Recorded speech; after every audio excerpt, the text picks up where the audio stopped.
Hi everyone, today we're going to be looking at the Daughter's Solo from Shadows. Our learning objectives for today's lesson are to gain knowledge of the choreographic content and production features of the Daughter's Solo. Your extra challenge is to begin to link the choreographic intention, the choreographic approach, and the stimulus to the Daughter's Solo, and your literacy focus is to use dance-specific terminology throughout the lesson when discussing the choreographic content and the production features. For our starter task, you need to watch the Daughter's Solo.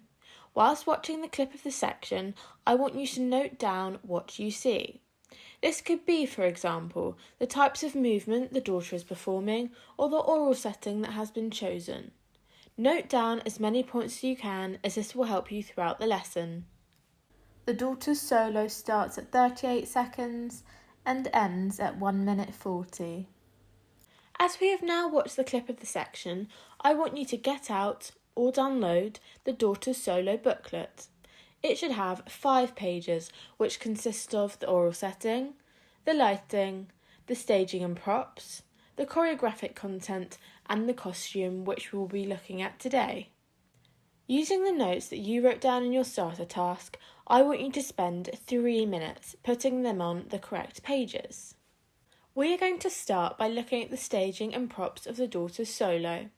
Using the images, I want you to label and describe the set and props. Remember to think about the type, the location, the colours, the shape, the backdrop, the objects, the style, and the materials of the props. You have 3 minutes. The Daughter's Solo is performed in a simple black box set with black walls, wings, backdrop and flooring, and performed on an end stage. The daughter performs on a diagonal pathway from upstage left to downstage right, vertically from centre stage to stage right, and horizontally from centre stage to downstage. She also performs a plank on the stools and leans against the table. At the bottom of the page, there should be a box which asks you to highlight if the staging and props suggest a certain aspect.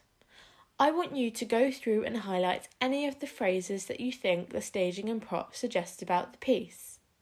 For example, you could highlight the phrase "set incorporated with the action" as the daughter bangs down on the table, suggesting that she is overwhelmed by the notion of hardship and poverty she is experiencing.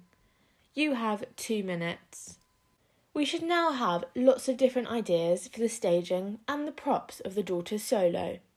Make sure that you have written down and highlighted each of the aspects that I have discussed, as well as all of your own ideas. We are now going to move on and look at the lighting of the Daughter's Solo. Using the image, label and describe the lighting. Remember to think about the colours, the direction, the shape, the effect, the intensity, and any shadows that the lighting creates. You have 3 minutes. The Daughter's Solo uses white side lighting that are of low intensity. The lighting in this section does not change, and it is very simple.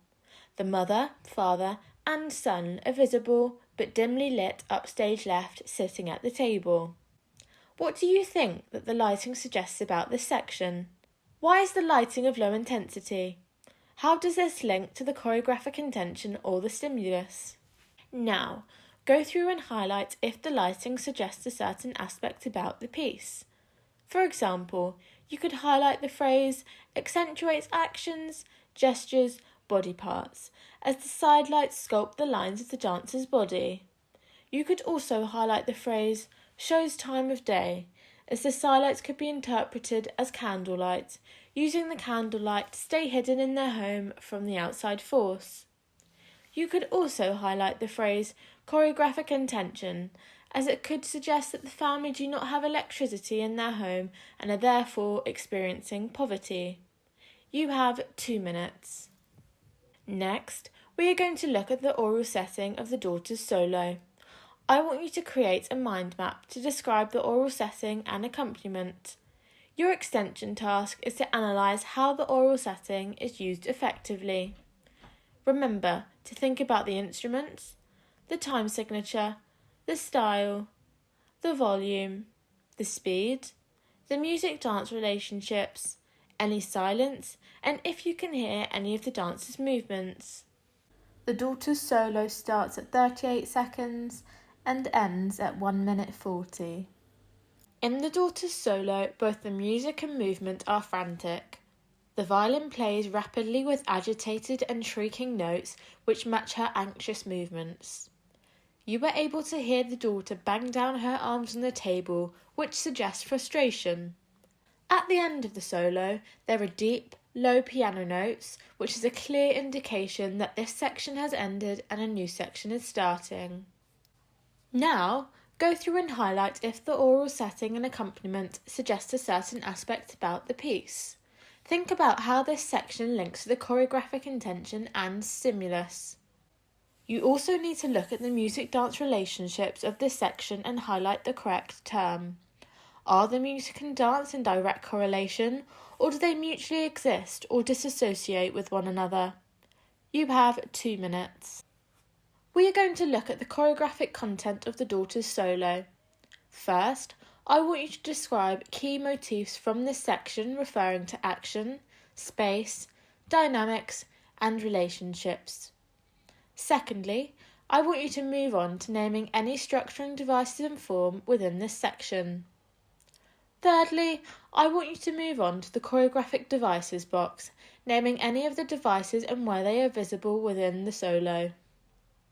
There is lots to analyse in terms of the choreographic content, so make sure these boxes are full of your ideas and examples. An example of a motif for the movement content is when the daughter runs quickly on a diagonal pathway from upstage left to downstage right. She suddenly crouches down to a low level and brings both of her hands swiftly to her mouth. She then rapidly slides back and sits on her bottom. For structuring devices and form, an example is narrative, as the daughter is trying to stay at a low level hidden from the outside force. This low level could also tell us the dancer's age. For choreographic devices, the section uses repetition. The daughter repeats her runs on a diagonal pathway several times throughout the solo.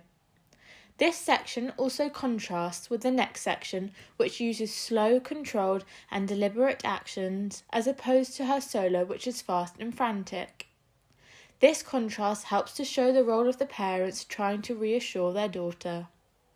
Your next task is to highlight if the choreographic content suggests a certain aspect about the piece. You have 2 minutes. Finally, we are going to move on to look at the costume of the daughter. Using the image, label and describe the costumes. Remember to think about the colours, the shape, the texture, the style, the size and the material. Your extension task is to describe the dancer's physique as well as the costume. You have 3 minutes. The daughter wears a delicate pastel-coloured cotton blouse which has puffed short sleeves and a pleated front. She wears a grey, below-the-knee A-line skirt, no shoes, and her hair is in a ponytail. Why do you think the daughter has her hair in a ponytail? What do you think that the costume suggests about the time period? Now, go through and highlight if the costume suggests a certain aspect about the piece. For example, you could highlight the phrase suggests age of the dancer, as the ponytail suggests that she is young. You have 2 minutes. Well done for today's work. We have looked at the aural setting, the lighting, the staging and props, the choreographic content, and the costume of the daughter's solo from Shadows.